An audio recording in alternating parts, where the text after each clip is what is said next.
So, and I'm Steve Gruber. I am America's voice. I'm an America First guy, and let me be clear. I'm here to tell you the truth, not make you feel good. So if that's not going to work for you, well, then take a break. Otherwise, buckle up. It's going to be a good ride. Here are three big things you need to know right now. Number one, the attacks on free speech are ramping up. In the United States Constitution, the envy of the world being targeted by the globalists now at the United Nations. Of course it is. Number two, the Chinese spy balloon giving more ammunition to those who say Joe Biden is not defending America, not at the border, and now not in the sky either. Not a good look, I'll tell you that. And number three, the fences are back up today around the Capitol ahead of the State of the Union address. It's been put up to protect the members of Congress and others in attendance, which is weird, considering so many Democrats say walls and such don't work. Anyway, we'll get back to that. For Joe Biden, it's going to be a tough night.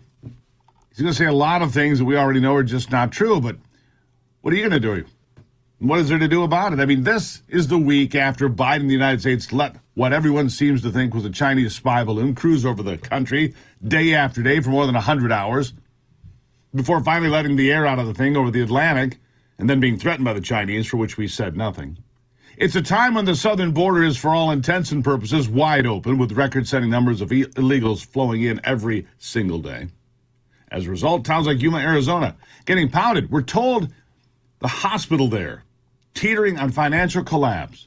And locals say they cannot even get in because it's been flooded with those who have come to the country illegally. Yes, there's an awful lot to answer for.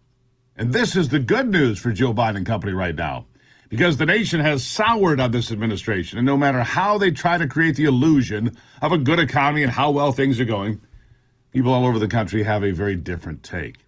Inflation is soaring at levels most Americans have never seen. Most Americans have never seen this because it hasn't happened since the late 70s and early 80s. It's chewing up America's paychecks, even when many have had raises and are making more money than they've had in all their life. But their ability to pay the bills is dissipated as their buying power has been devastated. This while the battle over the debt ceiling is also front and center. Shannon Bream pulled a masterstroke here. She pulls the football, and Biden's economic guru, Jaden Bernstein, ends up falling flat on his back. It's ugly. Ugly. This is how out of touch this administration is, top to bottom, back to front, side to side. Listen. All right, here's one member explaining his intention to vote no on raising the debt ceiling. Because this massive accumulation of debt was predicted, because it was foreseeable, because it was unnecessary, because it was the result of willful and reckless disregard for the warnings that were given and for the fundamentals of economic management. So I don't know who that lawmaker is. Well, let me tell you. It was President Joe Biden. Oh, okay. Back in 2006. So, look. But does he have a point? Because Republicans say that's their position now. No, the Republicans' position is that they are threatening to default in order to get what they want. And the debt ceiling should never be used as that kind of a threat. We have an economy that, as you and I have been discussing, is growing strongly. The idea that you would put that at risk, the idea that you would put the full faith and credit of the most important debt security in the world, U.S. Treasuries, at risk, is just antithetical to anything this president stands for. Well, is that what President Biden was doing when he said this in 2006 and voted no? No, in 2006, in 2004. In 2006, let me make this point. In 2006, do you remember a debt ceiling debate that was anywhere close to as heated as this one? Do you? I don't know. But didn't she play it masterfully? Ha! Let me tell you what this lawmaker said. It was reckless. It was predictable, everything that's happened. And that's right.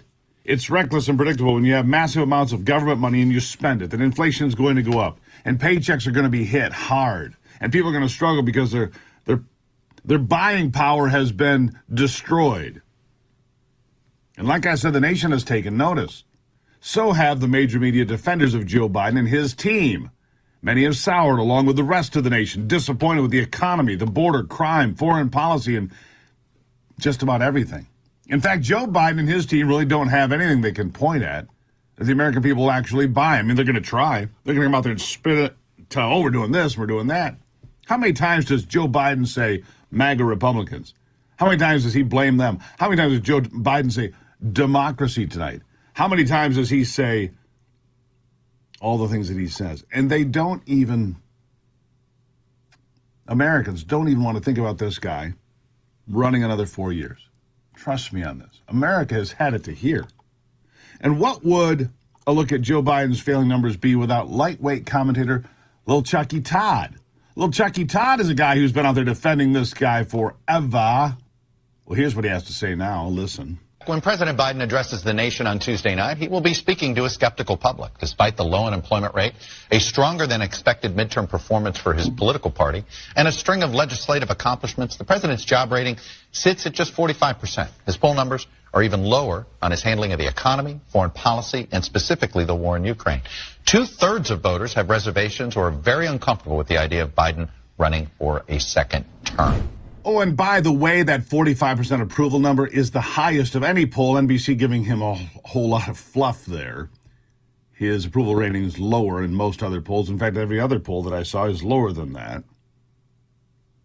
So when little Chuck Todd tries to, buffer it some, cushion it some, well, it's going to be a skeptical nation. No, it's a nation that's like not buying it anymore. A nation that doesn't want to see Joe Biden run for anything except the door. And when police focus on the economy, when people focus on the economy specifically, it gets really ugly for Biden and his socialist friends because what they're doing is not working. No matter how much they stomp their feet and yell from the rooftops how great everything is, America is not buying it. In fact, across the nation, this is all being rejected like it has never been before. And despite that, President Biden refuses to take any responsibility for inflation or the daunting problems facing American families across this country. Yeah, Biden seriously believes the economy has improved under his administration. He really believes this. So I can't decide which is worse, him saying it over and over and over, or possibly actually believing it. That's the frightening part. Listen. Do you take any blame for inflation, Mr. President?